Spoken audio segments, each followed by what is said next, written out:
That pile is higher than me sitting up. Oops. Hi guys, this is Mary, and today I want to talk to you about all the physical books I own that I have not read.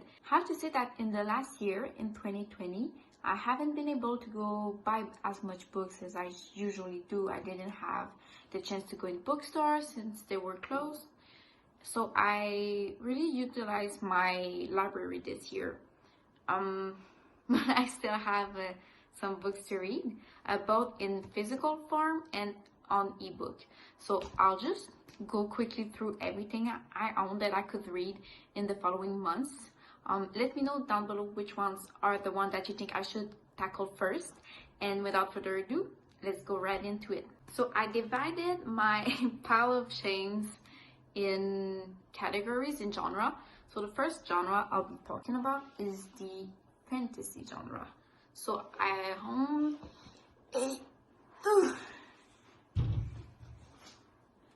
I do own a little stack of those. So the first book I own that I have owned for a while and haven't read yet is Wild Cards by J.R.R. Martin.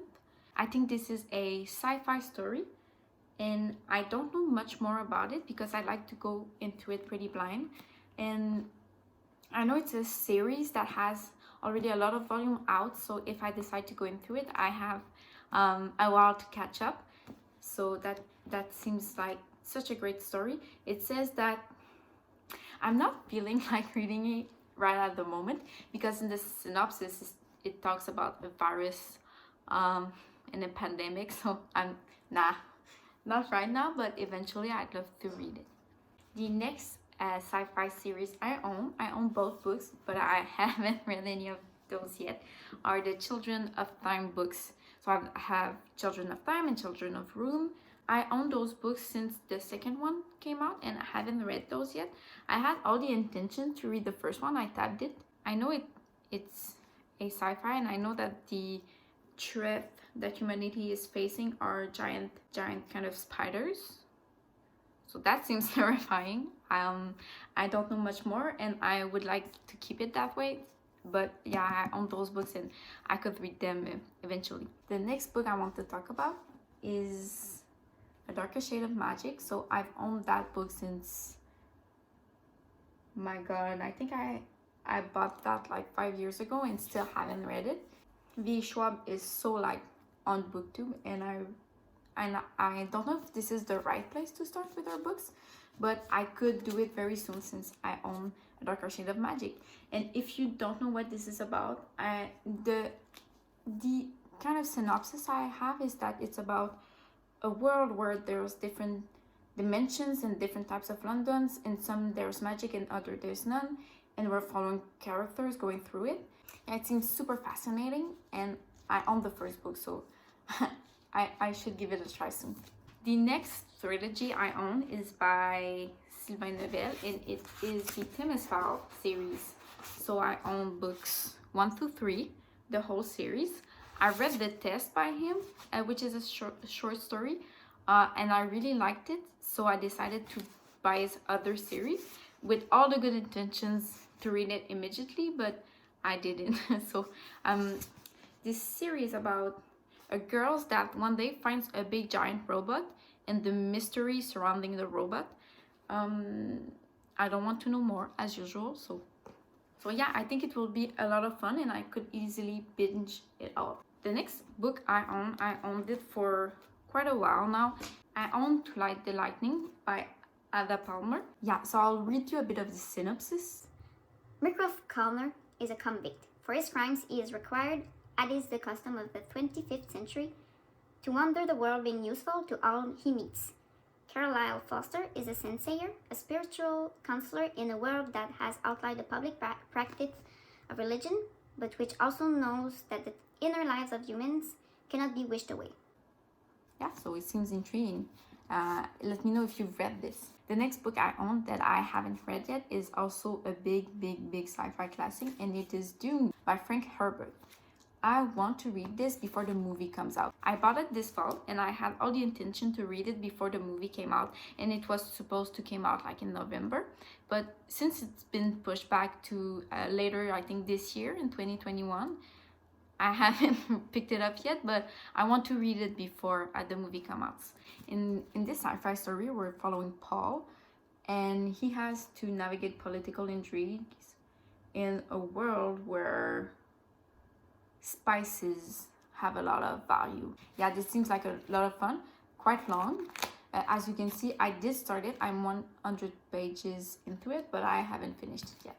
So those were all the sci-fi books I own. Now let's get right into the fantasy books I own that I haven't read.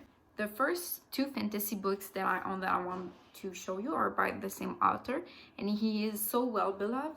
I am kind of scared to pick up his books because people say it's so good. I'm scared I won't like it as much as everybody else.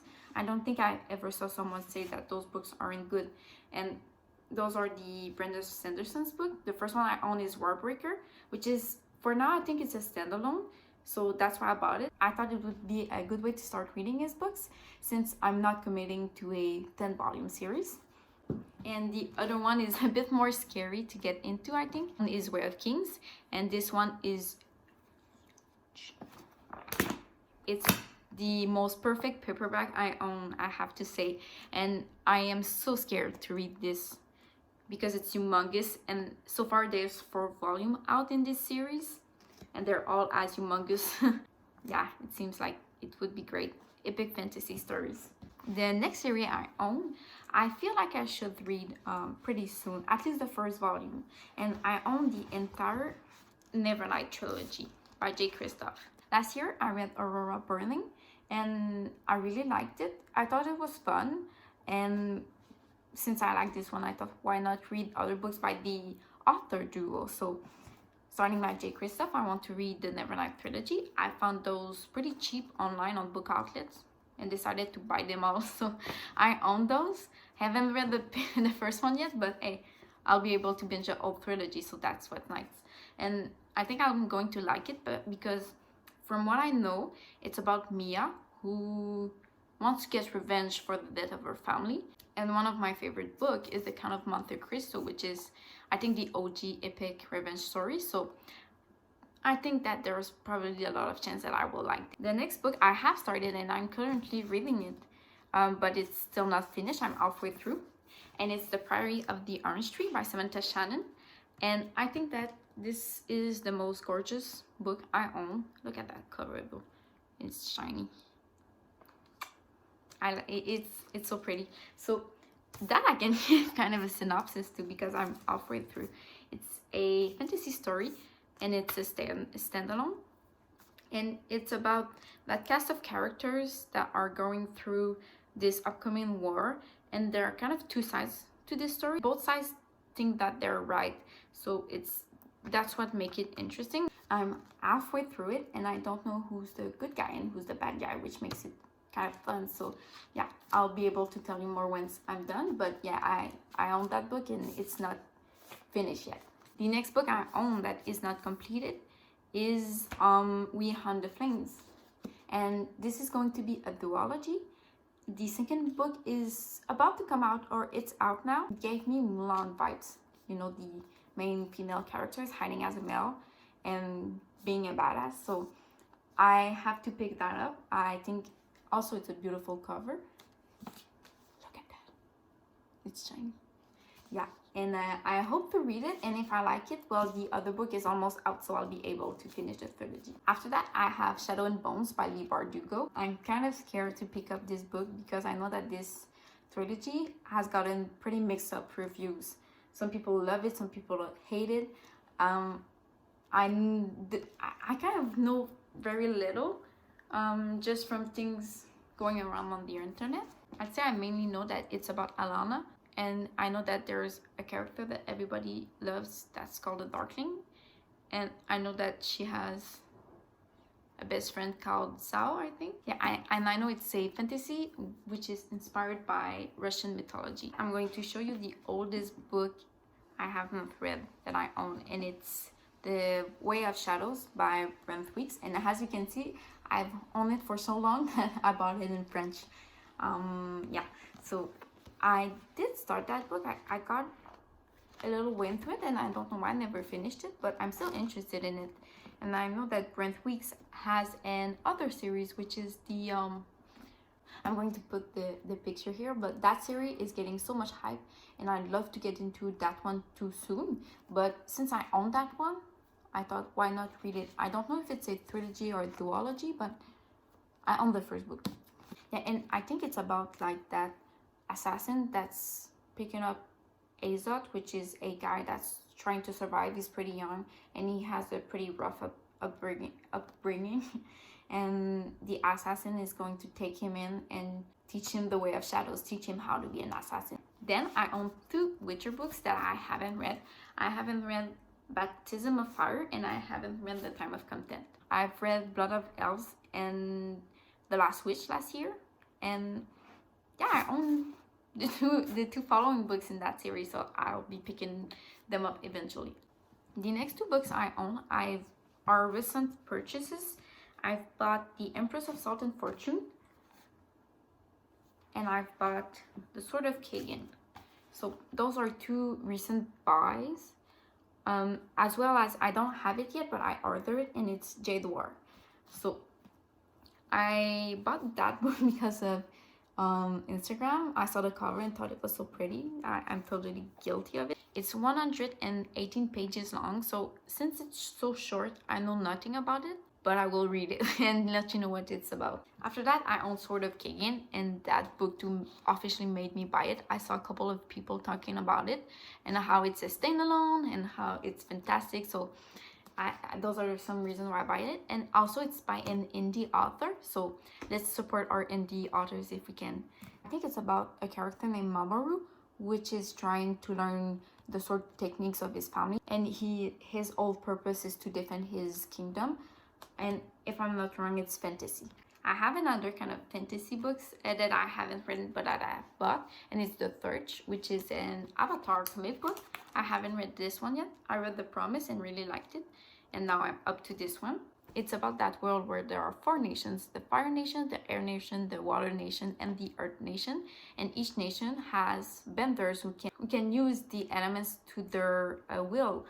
And in this world, there's the Avatar who can bend all 4 elements, and his job is to kind of keep the peace between the nations. The next couple of books are books that are kind of, I don't know what's the term for that genre, but they are set in the real world but have fantasy elements to it. So the first one is The Lost Future of Pepper Arrow. I own the first book, which is The Watchmaker of Filigree Street, and I've read it and I enjoyed it fine, and I saw that one on Book Outlet and bought it, and it's the follow-up to the first book. So we're following Daniel and Keita. Keita is a matchmaker who can see the future. The next one in this kind of vague category is The Raven Boys. I think I've owned it for almost as long as the Brent Week one, so pretty long ago. And yeah, that one I bought it in English. Good for me. And I'm keeping that one for the moment where I feel like something with love triangles, plus some drama, with some romance, but a bit of fantasy. It's about that girl that can't kiss a boy because I think that if she kisses a boy, he's going to die. I'm all in. It seems so full of drama. I want to read it. We're almost done here. So the next category will be non-fictions. The Rise and Fall of the Dinosaur, which is my current read. I'm 50 pages into it and I'm loving it. 5-year-old me is having her best moment with this book. Yeah, and I think the title is pretty self-explanatory. It's about dinosaurs. Then I own Forgiveness, which is a story about a family that came to Vancouver, Canada, and immigrated when the Second World War first started. And I thought it seems interesting, and I can't wait to see what I'll learn while reading this. The next nonfiction I own is In the Race of Bloods, The Crimes of the Rwandan Patriot Front. I don't know much about it. I think that the titles, again, for nonfictions, I think that titles are often very self-explanatory. So I'll be reading this very soon, and I hope to learn a whole lot. And for the last 3 physical books I own that I haven't read, they are all classics. So I own 1984 by George Orwell. I've read Animal Farms 2 years ago, and I want to pick that one up too. After that, I own A Tale of Two Cities by Charles Dickens, and the other one kind of in the same genre as 1984 is Brave New World. It's not that long, it's 200 pages long, and I think it will be a quick, fun read. So those were all the physical books I own that I haven't read, but the thing is, I also have a Kindle, so I have some ebooks that I own that I haven't read yet. So the one I haven't finished read that I'm currently reading that I own on my Kindle is A Curse So Dark and Lonely. So far it's kind of fun, and that's why I picked it up. While I'm reading the nonfiction about dinosaurs, I wanted something a bit more quick paced and fun to pick me up. So that's A Curse So Dark and Lonely for you. And what I know about it is that it's a YA retelling of the Beauty and the Beast tale. I also own Maybe You Should Talk to Someone. I have Stormglass by Jeff Wheeler. I don't know if I'm going to finish that one. I'm 47% into it, and I'm feeling a bit meh. I don't know if I'm going to end this one. I own The First 15 Lives of Harry August, A Memory Called Empire, The Water Dancer. I own The Wayward Pines by Blake Crouch, Volume 1 and 2, The Ballad of Black Tom, and Big Shot by Mindy Kaling. So that's it, guys. Those are all the unread books I own. As I said at the beginning of the video, I would really like to know which one you think I should read first. So yeah, I hope to see you in my next one next week. Bye.